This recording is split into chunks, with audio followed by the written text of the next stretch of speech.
Dalam sambutan melepas pasien COVID-19 yang telah dinyatakan sembuh di BLUD Rumah Sakit Umum Daerah Nabire pada tanggal 29 Mei 2020, Bupati Isayas Dou Esos MAP akan membuka akses pesawat dan kapal laut di Nabire pada bulan Juni mendatang.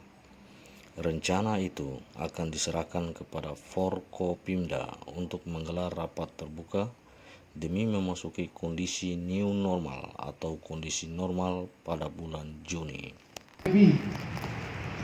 Mudah-mudahan di Kabupaten Nabire di Bali kita tunggu waktu dekat, dan kami berusaha kita buka pesawat pelabuhan, tapi diperkuatkan untuk pengamanan kita dari Papua Barat. Proses ini kita akan lihat di mana yang kita bisa buka. Biak, kita lihat ke Jayapura, kita lihat ke Ambon, kita akan lihat di mana yang kita akan buka. Kita nanti kita bicara dengan tim Forkopimda yang akan kita buka. Mungkin itu hari besok atau sebentar kita rapat masalah gereja juga. Gereja bisa masuk tapi pakai jarak. Masjid bisa masuk tapi pakai jarak. Kalau umat banyak di pagi sore. Menyambung apa yang ditegaskan Bupati Dou terkait upaya penyembuhan semua pasien COVID di Nabire pada bulan Juni, juru bicara gugus tugas COVID-19 Kabupaten Nabire, Dr. Frans Sayuri MKes, memberikan dua langkah pencegahan yang bisa dilakukan, yaitu mengadakan rapid test kepada semua masyarakat dan tetap pada anjuran pemerintah dengan mengikuti protokol kesehatan. Ya, tentunya seperti fokus kita, semua masyarakat harus kita rapid. Karena dengan rapid test sudah sejak deteksi awal untuk kita tahu apakah ada orang yang terpapar virus atau tidak. Itu langkah awal kita. Semua masyarakat di Nabire kalau bisa kita periksa rapid test secara massal. Lalu yang kedua, tetap mengikuti anjuran pemerintah. Tetap melakukan kegiatan sesuai dengan protokol kesehatan.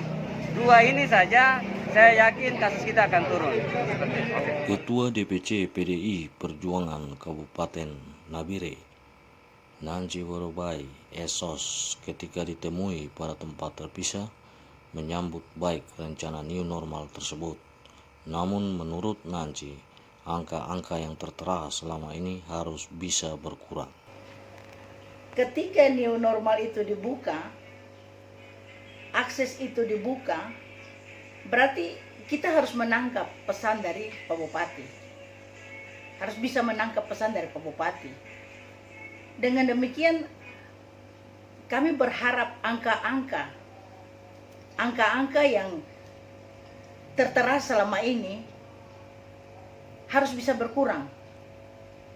Harus bisa berkurang. Nah, itu. Khususnya dari tim gugus. Jangan Nabire siap aksesnya dibuka, tapi angka-angka ini bertambah terus.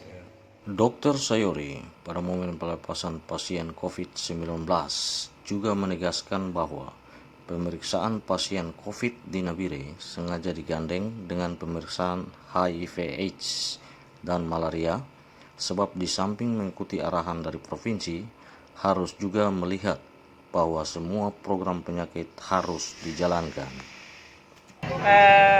Sebenarnya tidak ada hal yang harus dipermasalahkan karena kita tahu bersama semua program penyakit harus jalan. Saya selaku Kepala Bidang P2P, pencegahan penanggulangan penyakit, tentunya setelah arahan dari provinsi, apalagi kita di Nabire dengan tingkat kasus HIV tertinggi di tanah Papua, sehingga kita kolaborasi pemeriksaan rapid test dengan HIV dan malaria ini sangat momen yang pas, karena jangan sampai kita fokus ke corona sedangkan penyakit yang lain menjadi masalah baru. Kita tahu bahwa untuk sehat perlu kita periksa semua, jangankan rapid test HIV atau malaria, sampai Kaskado pun kita periksa. Seperti itu. Jadi ini momen yang pas. Momen yang pas untuk pemeriksaan secara ini kan sesuatu yang sebenarnya kita syukuri. Bahwa dengan momen corona ini masyarakat semua mau untuk melakukan pemeriksaan. Sehingga kolaborasi ini sangat menguntungkan, baik itu untuk bidang kesehatan, tetapi juga untuk pasien, untuk masyarakat sendiri, bahwa dengan pemeriksaan ini mereka bisa tahu status kesehatannya. Coronanya tidak ada, HIV-nya juga aman, malarianya aman. Tentunya kita menuju ke sana, bahwa kita sehat dari semua penyakit. Terkait dengan pernyataan Dr. Sayori tersebut, mewakili perwakilan masyarakat anti COVID di Nabire, Macan, Agustinus Norton Karubui SIP MSI, mengatakan bahwa harus bisa dibedakan antara protap pandemi COVID-19, HIV/AIDS, dan malaria, sehingga ketiganya tidak harus digabungkan. Sesuai dengan penjelasan Dr. Sayori bahwa ada maksud tujuan baik mereka untuk menggandeng pemeriksaan HIV dan juga malaria. Sebenarnya menurut kami itu hanyalah sepihak oleh Dr. Sayori, karena beliau sebagai Kepala Bidang P2P di Dinas Kesehatan Kabupaten Nabire itu sebenarnya tidak mesti harus digabungkan dengan apa yang menjadi tugas pokok daripada tim COVID itu sendiri. Karena bicara tentang tim gugus tugas COVID, berarti itu berbicara tentang bagaimana memutus mata rantai dari penyebaran COVID-19 itu di Nabire sendiri. Ada indikasi menurut kami bahwa ketika berbicara menggandeng masalah AIDS, masalah HIV/AIDS maupun malaria, sebenarnya itu sudah jauh sekali, karena untuk mendapatkan data bagaimana kita bisa mengelola dan memutus mata rantai dari COVID itu protapnya tersendiri. Kita berbicara tentang HIV/AIDS itu mempunyai protapnya tersendiri, dan juga begitu juga dengan malaria. Kita tahu bahwa hari ini pendanaan ini dikhususkan, sekali lagi saya katakan bahwa pendanaan kali ini dikhususkan untuk COVID-19, tidak diperuntukkan untuk penyakit lain-lain seperti HIV/AIDS maupun malaria.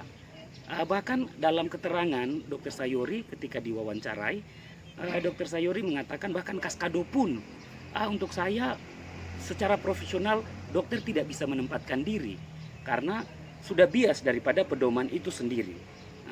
Menyangkut pembiayaan, kita tahu bahwa pembiayaan untuk COVID itu berbeda dengan pembiayaan terhadap penanggulangan AIDS itu. Kita tahu bahwa penanggulangan AIDS itu bermuara kepada Komisi Penanggulangan AIDS Daerah KPAD. Sedangkan tim gugus tugas yang hari ini bekerja adalah tim gugus tugas untuk memutus mata rantai daripada COVID-19. Sinkronisasi antara pernyataan Bupati Kabupaten Nabire hari ini, Bapak Isayas Do, menyatakan kepada semua masyarakat, lebih dikhususkan kepada tim COVID untuk bagaimana di dalam bulan berjalan ke depan, bulan Juni, itu kalau bisa COVID itu sudah bersih dari Nabire.